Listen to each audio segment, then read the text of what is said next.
this is just one of those weird coincidency things, but here I am when I was playing the times that I played Mrs. Walker, and there you are with a child with a terrible catastrophe of a situation, who can't speak, who can't see, who can't.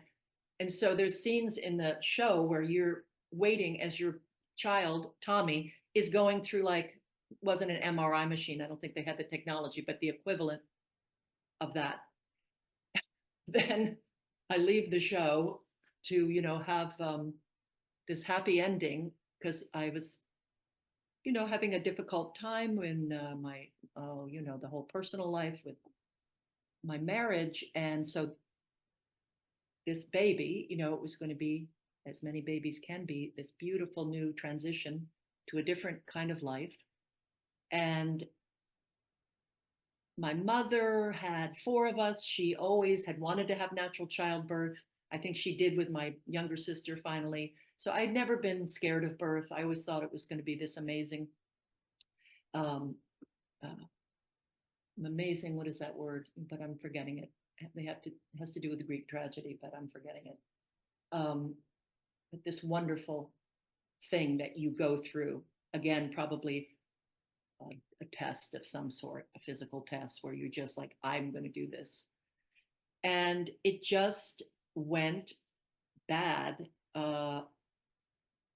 The doctor saw me the afternoon that I was indefinitely in labor, and I went to his office because, it's early labor. And if you know anything about birth and labor, can take a few days if it's your first baby. And I knew all that. So I went to get checked, and he said, well, you should check into the hospital probably, because it's time. So my husband and I went to the hospital, and then they, you know, then they wanted to speed up the birth. And unfortunately, I mean, that's the way a lot of births are. They give you drugs called Pitocin to speed up your labor. So the labor goes from excruciating but bearable to you can't tolerate it. It's like being killed, the physical pain.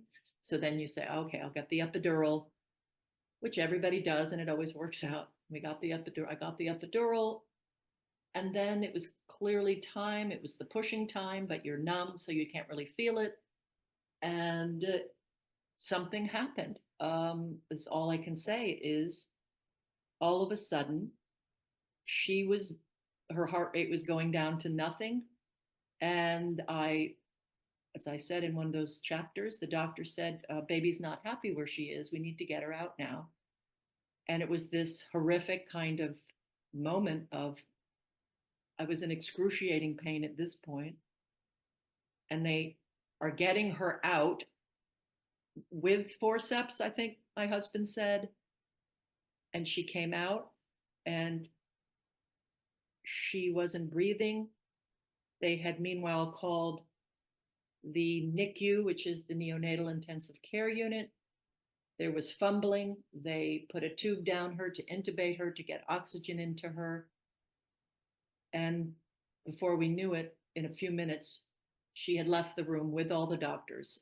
And my husband and I were left alone in this room, not knowing what's happening, what happened. It was beyond belief. And that's how her life started. And because I was numb from the waist down from the epidural, I think we had to wait till 2 or 3 in the morning before I could go and walk and go see her in the NICU, where she was, in one of those little plastic isolettes, but, perfectly sized baby, 7 pounds, 11 ounces. And I don't know if she was still intubated or if she was breathing on her own. I can't remember. And that's how it all started. And it was like entering a nightmare world where you didn't know what was happening. And that's how her life started. And as we learned through many months, because it took a while, but before it was really clear, because some people say, oh, don't worry, my baby couldn't breathe, don't worry, my baby had seizures when they were born, don't worry. And that was so wonderful, actually, because then you have this hope before you can actually take it in that something horrific happened. The baby's brain was very, very seriously damaged. She didn't get enough oxygen. Her brain was cut off from that. And therefore, she is going to have what, we call cerebral palsy. Now, your brain was injured. There are parts of your brain that are not going to function properly. And, there will be a very, very serious physical disability. But the miracle, whether you believe it, I don't, I'm an agnostic, but the miracle with Louisa was, in spite of that, she was so there. She would look at you. She was totally there. She understood your questions. She could eventually do a yes and a no. She had happiness and joy. That was, as my husband would say, to me, she is completely normal. And that's how it was. Eventually you just realize she doesn't know about this. She doesn't care about it. She's in the moment. She's happy. She loves certain people. She loves certain music. Some music makes her cry. Then we don't put that music on. Eventually she loved certain movies. She loved roller coasters. She had an amazing, that gift was not taken away at all.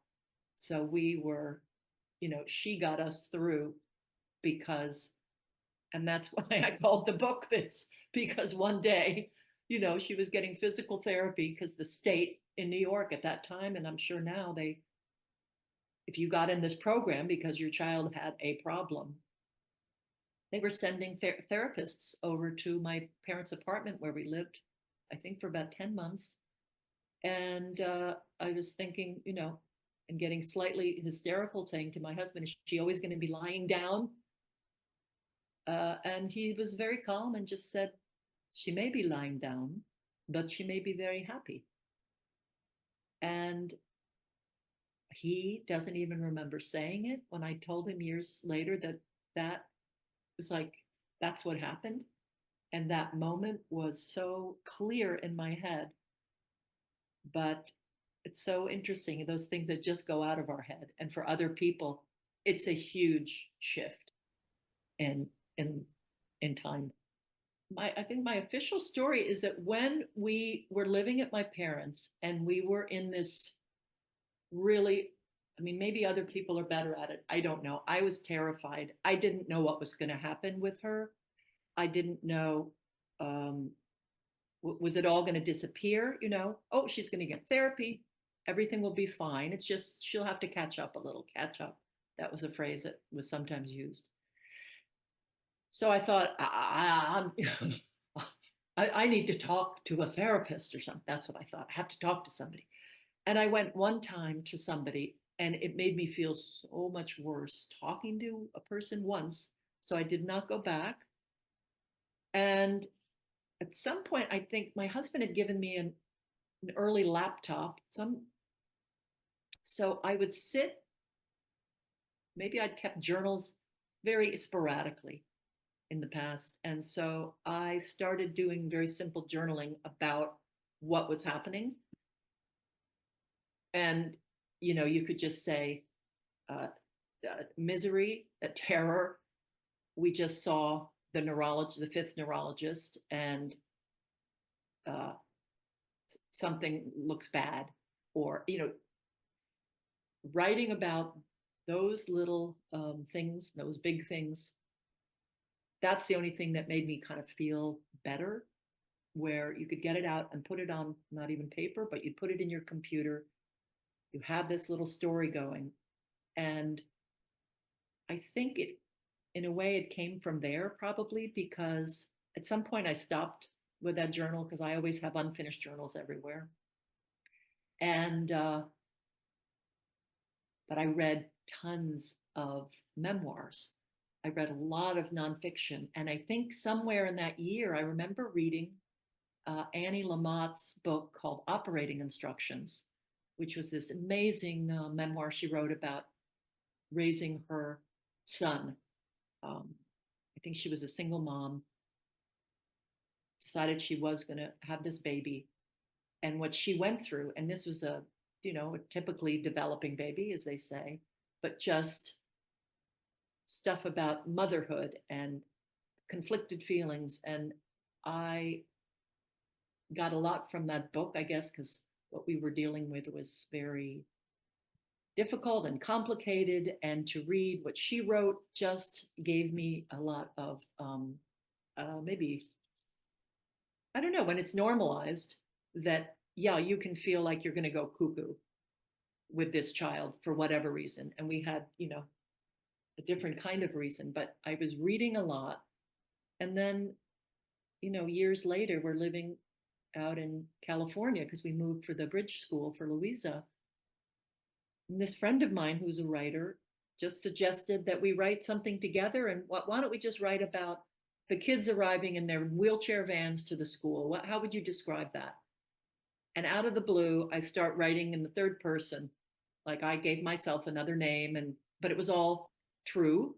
And, arriving at the school. And I found that I really liked, I'd never done this kind of writing where it's nonfiction, but it was all in the third person.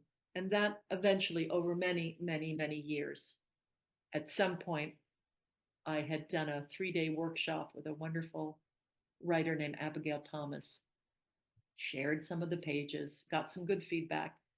And then maybe a year later, shared some more. And she said, well, you need to put it in the first person. So this went on forever. So then I put it in the first person. And then little by little, I think, I don't know what I'm doing. I can't do this. Why am I doing this? What's the point? I have a lot of that negative voice in the head. But this went on and on and on. And I'd quit for years. And then I'd come back and I'd write something else. It was kind of torturous, but sometimes it was just flowing and it went really well. And my friend was very encouraging. And he said, don't forget all that. Just sit down. He was like the Hemingway. Just sit down. Just put your butt in the seat and write something. It's going to be terrible. And then you'll do some editing and it went on like this. And eventually I thought, oh, maybe it's a tiny little memoir that even though I don't have these gifts, maybe my little gifts that I have, maybe it could be something. It was beyond belief because I had this voice saying, you can't finish it. You're not going to finish it because remember, you never finished that one woman show, did you? You're not going to finish this. So at some point, it was in enough shape where I thought, okay, this is it. It's finished until I guess you do if you ever did line editing. This is it. And I had shared it with this writing teacher, Megan Daum, in a nonfiction workshop that I hadn't taken anything in years with workshops. And I thought, I'm going to get into the workshop, share the pages the way we're all going to share our little chapters and get feedback from these people.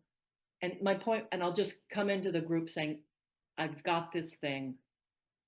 I really need good, honest feedback. Could it possibly be published? Or, if not, I'll self-publish it when I'm older. And, that's that. Got this really positive feedback, which was like I was a little child, like a little baby, somebody patting me on the head, but in a way that was like, I, I couldn't believe it. It was so positive. And then Megan said, no, this is going to be published. It's not going to be, some main middle of the road, huge publisher. It's going to be something small, but this is going to happen. And it was really, and then out of the blue, a small publishing company called her and said, we're doing our next book. Can you recommend somebody? And she called me and said, okay, I don't know why they called me. They're a small publishing company, but I'm recommending you. I got in touch with them and sent them the manuscript. And I knew what they were going to say. I knew they were going to say, we like it, but it's not for us. And 2.5 weeks later, they wrote and said, we love this and we want to publish your book. And I was visiting my dad in Florida. I mean, I couldn't believe it. I couldn't believe it. But there's obviously part of me that thought, no, this does have value. This is something. This could be something. And this could be, there could be people that will connect with this. So I had both of those things. Yes, it has value. Oh, you're never going to get it done. So that was the huge step there. And then eventually, after I worked with one of the guys, because it was two guys that ran this little company, and one of them then became my editor for helping me get it the final, to the final place, which meant, oh, you know what, let that little 3 pages go, let that 3 pages go. And then the tiny intricate, oh, you need a comma there, wait a second, what about that word, you mentioned that, that all got done. And then, there's a lot of anxiety with all of that because it's so personal. And for whatever reason, I had this quiet obsession that I had to keep writing this, and I had to just get it done and get it out there. And but there was also the fear of, it's kind of personal. What are you? It's a little bit personal. What are you doing here? And then I'd say, it's okay. It's okay. It's one little story. People go through a lot of different difficult things in their lives. And you know what?